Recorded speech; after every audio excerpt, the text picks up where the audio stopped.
My story is stranger than fiction, and it really would take me a long time to tell you the whole story. Mr. Corcoran graduated from high school, got a college degree, taught school, made $1 million in real estate. Could never read a word when you were standing in front of the classroom. His entire life was based on a lie. How the heck did that happen? First, I was a millionaire that couldn't read. Then I was a teacher who couldn't read. I knew the headlines. I wanted to tell the story.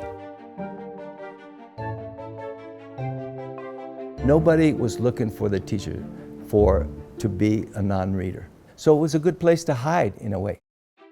Looking at a newspaper, I would look at it and say, this is a foreign language to me. Can you read Chinese? No. Okay, that's what it was like. I really worked hard to put on a show.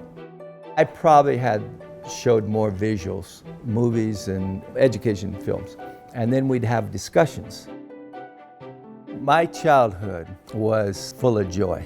My parents loved me, told me I was a winner. I loved my sisters loved me, and I went off to school, and it was a completely different world.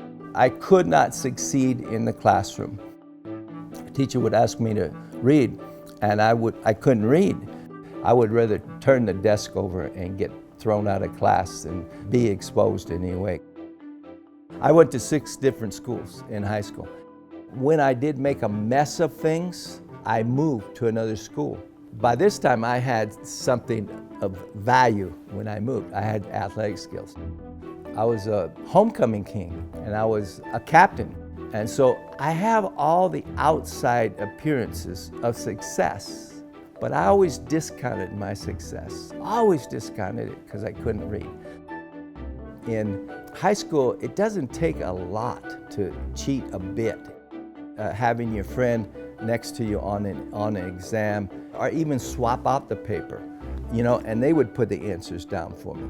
That's low-level, entry-level cheating.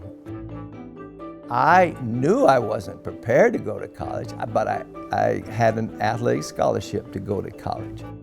The first day I got there, I said to myself, I'm over my head. This is way out of my league. I evolved as a cheater. From an average cheater to an expert cheater. Oh, I was superior. I was an all-American cheater.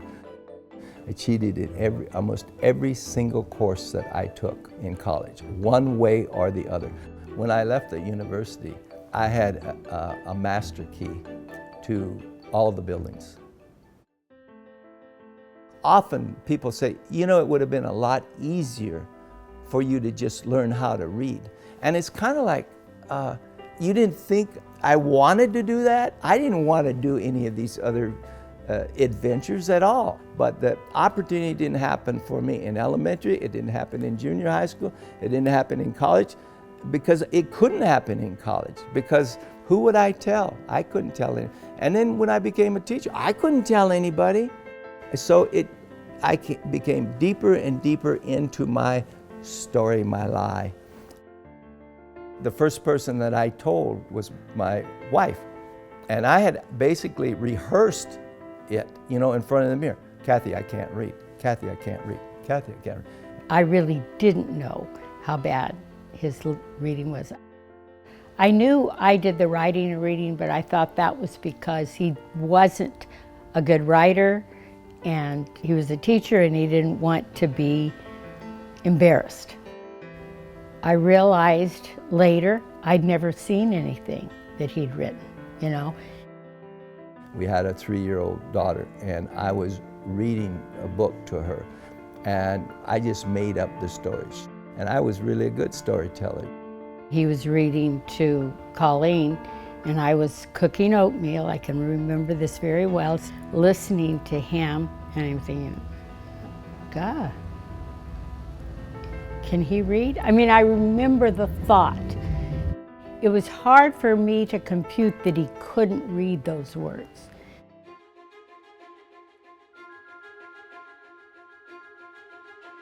I saw Barbara Bush. Her issue, her cause was adult literacy. The statistics are staggering, and the cost to our country is a terrible waste.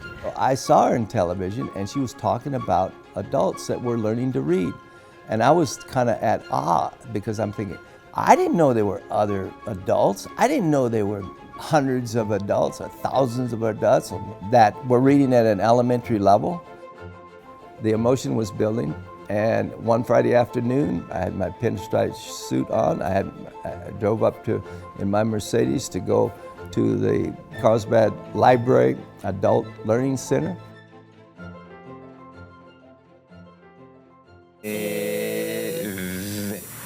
Reading filled a big hole in my soul. I was in my 50s when I read my first novel, and it was The Catcher in the Rye. I didn't understand how you could get into a book, experience. You were there. I was sad that the book was coming to an end. I wanted more. After I learned to read, I had an opportunity to share my story and make people aware of the problem. I gave one speech, and the president of ABC introduced me to this group of businessmen, and I get a call from 2020 and said, would you like to go on 2020? I told Oprah my story. I told Larry King my story. I'm telling my story to you. Through my work as an advocate, I was appointed by the President of the United States to the National Literacy Board, and that meant I was an advisor to the President of the United States.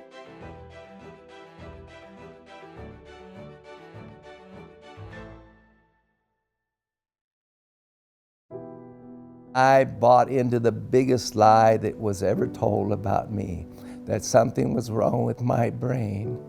And I think there are a lot of little children right now that are getting that message. Quit calling us learning disabled. It's toxic. It's a toxic term. It's insulting to a human spirit. When you call somebody learning disabled, what do? I mean, I was never learning disabled. I was able, and I learned. The truth is, it's never too late to learn to read, and our brains are capable. This is a miracle to me. And I prayed for that miracle when I was 8 years old, and I didn't get it until I was 48 years old. And I could have, and I should have learned at 8. And what I need was an adult, a literate person, a teacher, somebody.